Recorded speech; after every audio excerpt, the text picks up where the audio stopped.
لکھا ہے حضرت عمر رضی اللہ تعالی عنہ کے زمانے میں ایک شخص تھے، کلاب ان کا نام تھا۔ یہ اپنی قوم کے سادات اور سرداروں میں سے تھے، اپنے علاقے سے ہجرت کر کے مدینہ آئے تھے۔ یہ اپنے والدین کے بہت اطاعت شعار تھے، چونکہ نئے نئے باہر سے آئے تھے تو صحابہ کرام سے دین سیکھتے تھے۔ مدینہ میں مختلف صحابہ تھے تو صحابہ کے پاس جا جا کر دین سیکھتے تھے۔ ایک مرتبہ کسی صحابی نے اس کو بتایا کہ سب سے افضل عمل اللہ کے راستے میں جہاد ہے، تو جب انہوں نے یہ سنا تو خواہش کی کہ اب مجھے بھی جہاد پر جانا چاہیے، افضل عمل ہے۔ چنانچہ حضرت عمر کی خدمت میں حاضر ہوئے۔ حضرت عمر کو ان کے حالات معلوم نہیں ہوں گے، تو حضرت عمر نے ان کو فارس جانے والے مجاہدین کے لشکر میں شامل کر دیا۔ اب وہ گھر آئے، اب جب والدین کو پتہ چلا کہ یہ جہاد پہ جا رہا ہے تو والد ان کے ساتھ چمٹ گیا کہ ہمیں بوڑھا چھوڑ کے کہاں جاتے ہو۔ اب یہ ایک تو والدین کے اطاعت شعار تھے، دوسرا نیا نیا دین سیکھ رہے تھے، پتہ چلا تھا کہ جہاد افضل عمل ہے، تو انہوں نے والدین کی منت سماجت کی کہ میں آپ کو ویسے چھوڑ کر نہیں جا رہا بلکہ ایک بڑے خیر کے کام کے لیے جا رہا ہوں۔ چونکہ لاڈلے تھے، کسی نہ کسی طریقے سے والدین کو راضی کر دیا اور لشکر کے ساتھ جہاد کے لیے نکل کھڑے ہوئے۔ پیچھے ان کے والدین غمزدہ تھے۔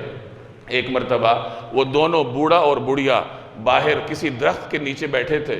انہوں نے دیکھا کہ اوپر درخت پر ایک کبوتر ہے اور وہ اپنے چھوٹے بچے کے ساتھ کھیل رہا ہے، اس کو بلا رہا ہے۔ تو جب بوڑھے والد نے یہ دیکھا تو ان کو اپنا بیٹا یاد آیا تو وہ رو پڑا۔ والدہ نے دیکھا تو وہ بھی رو پڑی۔ آہستہ آہستہ حالات ایسے ہوئے کہ والد کی بینائی کمزور ہونی شروع ہو گئی، تو وہ حضرت عمر کی خدمت میں حاضر ہوئے اور ان سے کہا، اے عمر ان لم ترد علی ابنی لأدعون علیک فی عرفات۔ اے عمر اگر میرے بیٹے کو تم نے واپس نہ بلایا میں عرفات جا کر تمہارے خلاف بد دعا کروں گا۔ اب یہ حضرت عمر سے مخاطب ہے جو اس وقت آدھی دنیا کے حکمران تھے اور کتنے دبنگ انسان تھے آپ واقف ہیں، لیکن حضرت عمر جانتے تھے کہ یہ کوئی عام بندہ نہیں بول رہا، یہ والد بول رہا ہے۔ چنانچہ انہوں نے فوراً خط لکھا اور ان کے بیٹے کو محاذ سے واپس آنے کا حکم جاری ہوا۔ جب بیٹا محاذ جنگ سے واپس آیا تو پہلے دربار خلافت میں آیا۔ یہی ڈسپلن ہوتا ہے کہ لشکری پہلے یونٹ میں رپورٹ کرتا ہے آج کل بھی۔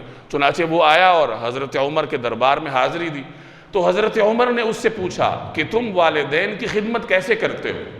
تو وہ کہنے لگا کہ اے امیر المومنین، میں اپنے ہر معاملے میں اپنے والدین کو ترجیح دیتا ہوں، اور میں اپنے والد کے لیے ایک خاص اہتمام کرتا ہوں کہ روزانہ میں اس کو دودھ پلاتا ہوں، اور ایک خاص طریقے سے کہ میں جاتا ہوں اور جو سب سے فربا اونٹنی ہوتی ہے اس کو لے کر آتا ہوں، اور پھر تھوڑی دیر اس کو کھڑا رکھتا ہوں تاکہ وہ پرسکون ہو جائے۔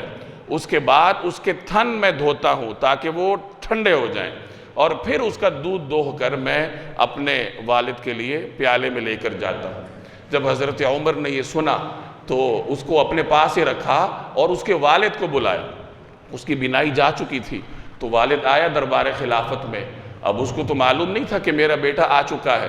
حضرت عمر نے اس سے کہا، یا ابا کلاب، اے کلاب کے والد، کیا حال ہے تمہارا؟ کس چیز کی تمنا ہے تمہیں؟ تو وہ کہنے لگے، عمر کیا حال پوچھتے ہو، حالت یہ ہے کہ نہ کوئی خیر کی چیز اچھی لگتی ہے اور نہ کوئی شر مجھے نقصان دیتا ہے، یعنی میرے لیے اب ہر چیز برابر ہے۔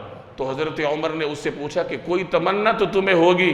تو وہ کہنے لگا، بس ایک تمنا ہے کہ موت سے پہلے ایک مرتبہ کلاب کو سونگ لوں اور اس کے ساتھ معانقہ کروں، اس کو گلے لگاؤں۔